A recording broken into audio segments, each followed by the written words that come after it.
ఓం వసుదేవసుతం దేవం కంసచాణూరమర్దనం దేవకి పరమానందం కృష్ణం వందే జగద్గురుం. జగదేక వీరుడైనటువంటి అర్జున వారికి జగద్గురువైనటువంటి శ్రీకృష్ణ పరమాత్మ యొక్క పాదపద్మాలకు నమస్కారాలు చేస్తూ మనము ఈ రాహుకేతువుల మార్పుల వలన జరిగేటటువంటి పరిణామాలు మనం తెలుసుకుందాం. రాహుకేతువుల మార్పు మే నెల 2025 సంవత్సరంలో మే 18 నుంచి రాహుకేతువులు మారుతున్నారు. మేన రాశిలో నుంచి కుంభరాశిలోకి రాహు మారితే మరి కేతువు మీ యొక్క కన్య నుంచి సింహరాశిలోకి మారుతున్నాడు. అసలు రాహువు ఎంత ప్రమాదకరమైనటువంటి వ్యక్తి అంటే ఇంకా శనీశ్వరుడే బెటర్ ఏమో అనిపిస్తుంది. ఎందుకంటే రాహు డైరెక్ట్ ఉన్మాదమే అన్నమాట, పిచ్చికిచ్చేస్తాడు. మరి అందువల్లనే చాలామందిని చూడండి, రాహువు అని అనగానే అష్టమ రాహు ఉంటే కనుక వాళ్ళకి పిచ్చి ఎక్కడం ఖాయం అనమాట, మెంటల్ టెన్షన్స్. సో ఇప్పుడు ఎర్రగడ్డ మెంటల్ హాస్పిటల్లో ఉన్న వాళ్ళని, ఆగ్రా పాగలకానంలో ఉన్న వాళ్ళందరికీ కూడా అష్టమ రాహువే. అలాగే ఈ యొక్క కేతువును కనుక మనం తీసుకున్నప్పుడు మరణతుల్యమైనటువంటి ఫలితాలను ఇచ్చేస్తుంది. మరి సింహరాశిలో ఉన్నటువంటి కేతువు మరి ఈ యొక్క మకర రాశి వాళ్ళకి మనం ఎగ్జాంపుల్గా తీసుకుంటే అష్టమ కేతువు సూసైడ్ చేసుకోవాలనిపిస్తూ ఉంటుంది 10 నిమిషాలకి. అయితే ఈ యొక్క శని ఏం చేస్తాడంటే ఈ రాహువుని కంట్రోల్లో పెట్టాడు. కంట్రోల్లో పెట్టి తాను ఇచ్చేటటువంటి మారకాలను కానీ తాను ఇవ్వదలుచుకున్నటువంటి కష్టాలను కానీ రాహు ద్వారా ఇప్పిస్తాడు. అలాగే రాహు అంటే ఏంటండి, కన్ఫ్యూజన్ అన్నమాట. ఆ కన్ఫ్యూజన్ వల్ల ఎవరైతే చెప్పినా వినరు, డెసిషన్ మేకింగ్ పవర్ ఉండదు. ఇప్పుడు ఉదాహరణకి మనము అష్టమ రాహు ఉన్నవాళ్ళు లేకపోతే పంచమ రాహు ఉన్నవాళ్ళను మనం తీసుకున్నట్లయితే వాళ్ళకి అబార్షన్లు అయిపోతాయి. రెండవది మనం చెప్పిన మాట ఎట్టి పరిస్థితుల్లో వినరు. వాళ్ళతో మనం ఎన్ని సంవత్సరాలు ఉన్నా సరే టైం వేస్టే. చాలామంది భర్తలు పాపం పంచమ రాహు ఉన్న భార్యలను చేసుకుంటారు. ఇంకా మీరు ఎన్నన్నా చెప్పండి, ఎన్ని సంవత్సరాలైనా చెప్పండి, వాడు మాలరు వారు చెప్పిందే చెబుతారు. కాబట్టి అటువంటి భర్తలు శుభ్రంగా నోరు మూసుకొని కాపురాలు చేస్తారు తప్ప వాళ్ళతో వాదించినా వేస్ట్ అనమాట. అంత డేంజర్ ఈ రాహు. మరి దీన్ని ఎవరండి మరి దీన్ని సప్రెస్ చేసేది అంటే గురుగ్రహం సప్రెస్ చేస్తాడు. అంటే గురువు అంటే నాలెడ్జ్ ఎప్పుడైతే వస్తుందో, వాస్తవికత అనేటటువంటిది ఎప్పుడైతే తెలుస్తుందో అప్పుడు ఆటోమేటిక్గా కన్ఫ్యూజన్ అనేది పోద్ది. అందువల్ల లాజికల్గా చెప్పాలంటే కాబట్టి రాహువుని సప్రెస్ చేయడం కోసం మనము గురువు అనుకూలత మనము పెంచుకోవాలి. అంటే ఏంటంటే ఏదో గురుగ్రహానికి ఏదో పూజలు చేసేయడమో లేకపోతే పసుపు కుంకాలు వేసేయడమో అలా కాదు. మనకి గురువులు ఉంటారు. మీకు చిన్నప్పుడు పాఠాలు చెప్పిన గురువులు అవ్వచ్చు, లేకపోతే ఆధ్యాత్మిక గురువులు అవ్వచ్చు, జ్యోతిషము ఇవన్నీ చెప్పేటటువంటి వాళ్ళు ఎవరైతే యథార్థమైన జ్ఞానాన్ని, వాస్తవికమైనటువంటి జ్ఞానాన్ని, ట్రూత్ని, ఎగ్జాక్ట్ అబ్జల్యూట్ ట్రూత్ని ఎవరైతే అందిస్తారో అటువంటి వాళ్ళు చెప్పేటటువంటి మాటలను బట్టి మీకు ఈ రాహు సప్రెస్ అవుతాడు. అప్పుడు కన్ఫ్యూజన్ పోతుందన్నమాట. ఈ గురువు చెప్పేటటువంటి మాటలు యథాతథంగా మీరు ఫాలో అయితే సరిపోతుంది, కన్ఫ్యూజ్ అయిపోతుంది.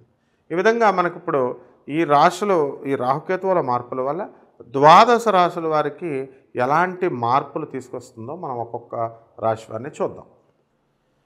మేనరాశి, ఈ మేనరాశి వారికి దడదడదడలాడిచ్చేస్తుంది అనమాట. ఏలినట్స్ అని వద్దంటే డబ్బు, వద్దంటే ఎంజాయ్మెంట్లు, జాబు, సెక్యూరిటీ, ఎక్కడ పెడితే ఎక్కడ ఉద్యోగాలు ఉండడం అని జరుగుతాయి.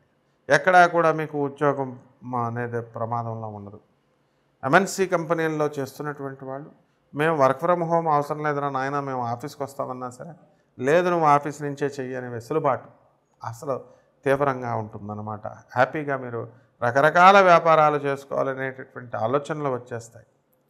And ideals man mind is the devils workshop అన్నట్టుగా మరి ఖాళీగా ఉన్నటువంటి నిరుద్యోగులు ఈ యొక్క మీనరాశిలో ఉన్నటువంటి వాళ్ళు అన్నీ కూడా కొన్ని పనులు తీసుకొచ్చి చేస్తూ మీ తల్లిదండ్రులని, మీ అత్తమామల్ని, మీ భార్యల్ని, మరి వీళ్ళందరినీ కూడా మీరు ఇబ్బంది పెట్టేటటువంటి అవకాశాలు ఉంటాయన్నమాట.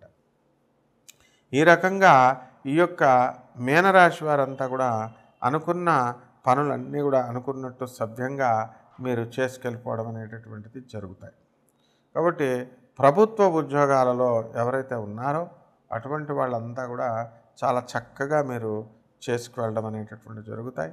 ప్రమోషన్స్ రావడానికి అవకాశాలు ఉంటాయి. మీకు టీఏలు అరియర్స్లు అన్నీ కూడా వచ్చేయడం జరుగుతాయి. ఇక ఎలక్ట్రానిక్స్ సంబంధమైనటువంటి వృత్తుల్లో మరి చేసేటటువంటి వాళ్ళు కాస్త డల్గా ఉంటారు. సాఫ్ట్వేర్ ప్రాజెక్ట్స్ ఇవన్నీ కూడా కొంచెం ఆలస్యంగా రావడానికి అవకాశాలు ఉంటాయి. జన్మంలో ఉన్నటువంటి శనిగ్రహ ప్రభావం వలన మీరందరూ కూడా కాస్త పనులన్నీ కూడా మీకు మందకొడిగా సాగుతాయి. అసలు ఆలస్యంగా మీరు చేయడం అనేటటువంటిది జరుగుతుంది. అయితే దాని నుంచి మీరంతా కూడా మీరు ఈ పనులు నేర్చుకోవాలా. అలాగే రాహుగ్రహ ప్రభావం వలన మీకు కాస్త మానసిక అశాంతి, రాత్రుల్లో దెయ్యాలు పడ్డాయని అనుకోవడం, ఆ తర్వాత గాలి, ఇవన్నీ కూడా మీకు రావడం అనేటటువంటివి జరుగుతాయి. అయితే సృజనాత్మకమైనటువంటి ఆలోచనలు, మరి కొత్త ప్రాజెక్ట్స్, కొత్త విధానాలతో మీరంతా కూడా పనిచేస్తూ మరి దేదీప్యమానంగా మీ యొక్క జాతకాన్ని ముందుకెళ్ళిపోతారు. కాబట్టి మీరంతా కూడా బ్రహ్మాండంగా ముందుకు వెళ్ళిపోవడమే అన్నమాట. అప్పులు తర్వాత ఈ యొక్క పందాల్లో మీదే అందవేసినటువంటి చెయ్యి ఉంటుంది. గతంలో మీరంతా కూడా బెట్టింగ్స్ వీటిల్లో లాస్ అయినటువంటి వాళ్ళు ఏమైనా సరే మళ్ళీ నేను సాధించాలి అనేటటువంటి ధోరణితో వీళ్ళంతా కూడా కొత్త బెట్టింగ్స్ లాంటివన్నీ కూడా ఆడడానికి అవకాశాలు ఉంటాయి. అలాంటివన్నీ కూడా ఆడకూడదు. జాగ్రత్తగా పోయింది పోతే చాలన్నీ వదిలేసేయాలి. అయితే పోయిన చోటే నేను సంపాదించాలి అనేటటువంటి కసితో మీరంతా కూడా కష్టపడడం అనేటటువంటిది జరుగుతాయి. ఈ రాహు కేతు గ్రహాలను మనము శాంతి చేసుకోవడం కోసం కొన్ని పరిహారాలు మనం చేసుకోవాల్సినటువంటి అవసరం ఉందండి. అదేమిటంటే మనకి ఈ యొక్క రాహు జపం చేసుకోవాలా, రాహు స్తోత్రాలు చదువుకోవాలా. రాహుకి కిలోంపావు మినుముల్ని, తర్వాత ఆవు పేడ రంగు ఉన్నటువంటి వస్త్రాలనిచ్చి పేద బ్రాహ్మలకి మనము శనివారం నాడు ఉదయం 8 గంటలకు దానం చేసుకోవాలి. అలాగే మనకి అశ్వత్థ వృక్షం అంటే రావి వృక్షం ఉంటుంది కదండి, రావి చెట్టు, అది దేవతా వృక్షం అన్నమాట. దానికి బకెట్ నీళ్లు పోసి చక్కగా ఆ యొక్క చెట్టు చుట్టూ కూడా 108 సార్లు మనము ఓం రాహవే నమః, ఓం సింహికా గర్భసంభూతాయ నమః, ఓం రాహవే నమః అంటూ మనము ప్రదక్షిణాలు చేసుకోవాలి. 108 ప్రదక్షిణాలు మనము శనివారం నాడు చేసుకోవాలి.